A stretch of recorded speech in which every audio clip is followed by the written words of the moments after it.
And now we move on to the 6th installment in the series of Creepiest Lost Cartoon Episodes. There are many cartoons that supposedly air an episode, but then it gets lost and nobody seems to mention it again. That's what I'll be talking about today. Keep in mind, these are creepypastas and completely fictional, but they're still really creepy stories. As always, a warning to my younger viewers out there. These videos have some violent images and themes, so click away if you don't want to see that. If you're brave, see how long you can last in the video before you leave. With that being said, let's get on to some of the creepiest Lost cartoon episodes. First up is an episode from the Fairly OddParents called Sweet Revenge. It opened in Timmy's bedroom and he woke up to have his fairies greet him, very similar to other episodes. 1 minute in, he went downstairs and his dad walked through the front door with a bloodstained machete in his hand. Timmy screamed and asked what his dad did. Timmy's dad kept on mumbling, but you could only hear Berg in the string of gibberish. He seemed to be going crazy. In the next scene, Timmy was in his bed and he had an expression like he just saw a ghost. You could then see a shadow of his dad walking down the hallway holding the machete in his hand.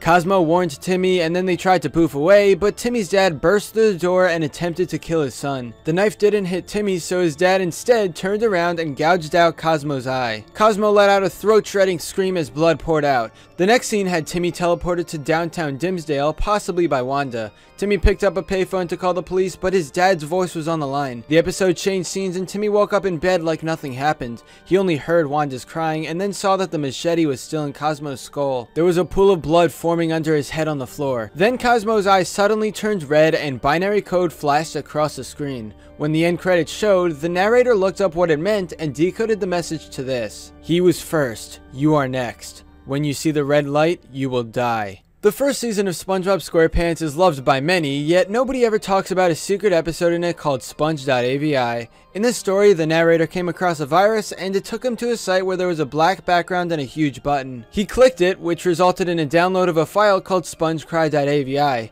He played the file and the lost episode began. It started out like any normal SpongeBob episode, but the color was distorted and there was no happy music during the theme song. You see SpongeBob sitting in his red chair at home, but all the furniture around him was gone. He was crying hard, basically sounding like a real human's cry. The camera zoomed really close in on his face, like it was being videotaped by someone else. Then the camera zoomed back out to show a rotting corpse of Gary laying on the floor. Gary was destroyed by a sledgehammer, his eyes were on the floor, his shell cracked and showing the disturbing insides of him. Suddenly, SpongeBob got out of his chair and ran straight forward. The episode went to black for 2 seconds and then came back with SpongeBob's face pressed right onto the camera, looking at the viewer with an intense stare. His eyes were black and he let out a deafeningly loud scream. Then the clip went to static for 1 minute and 38 seconds. When it came back and we saw the inside of the Krusty Krab, there was just complete silence. But then SpongeBob pressed his face against the camera and screamed again, although this lasted less than a second. It cut back to him crying on his chair, but every once in a while he'd become more distorted. SpongeBob himself decayed gradually, and by the end you can only see static and screaming. After watching this lost SpongeBob clip, the narrator has been angrier and anxious, and the short haunts his mind all the time. Finally, I'll be talking about a Lost Adventure Time episode. The narrator found a file of an episode called It's Not My Fault.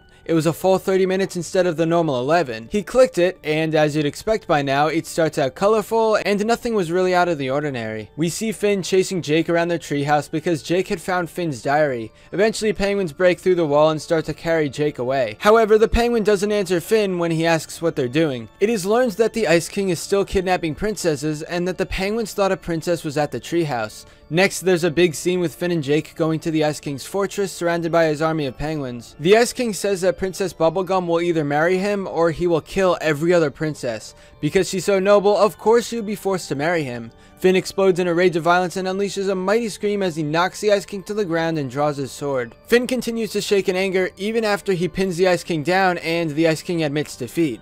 Everyone in the room goes silent and stares as Finn lifts his sword and says that it's his job to fight evil and that this will be the last time the Ice King will kidnap someone. Finn brings the sword down into the Ice King's neck, severing his head completely. He then looked around, stuttered, and said it was an accident. He screamed, "It's not my fault," and ran off into the snow. Next scene, Finn is hiding inside a snow fort and he's trying to process what exactly he's done. Gunter stumbles upon him and something inside of Finn snaps. He screams again, "It's not my fault!" and arcs his sword to slice Gunter completely in half. Finn then realized that in order to solve this problem, he would have to kill everyone who witnessed the previous crime. We then see a gruesome montage play out where Finn brutally murders the princesses that saw him take Ice King's life. After murdering these princesses, the last witness to the crime was his best friend. Jake says that he took it too far with this and that he needs to face the consequences. Jake hugged Finn, but at the same time, Finn buried the sword deep in his best friend's chest. "This is all my fault," Finn says as he watches Jake die. He looks up to Princess Bubblegum nearby and says, "This is all my fault" once more. He raises his sword, then the screen went to black. Anyway, that's all for this video. Subscribe for more awesome cartoon videos.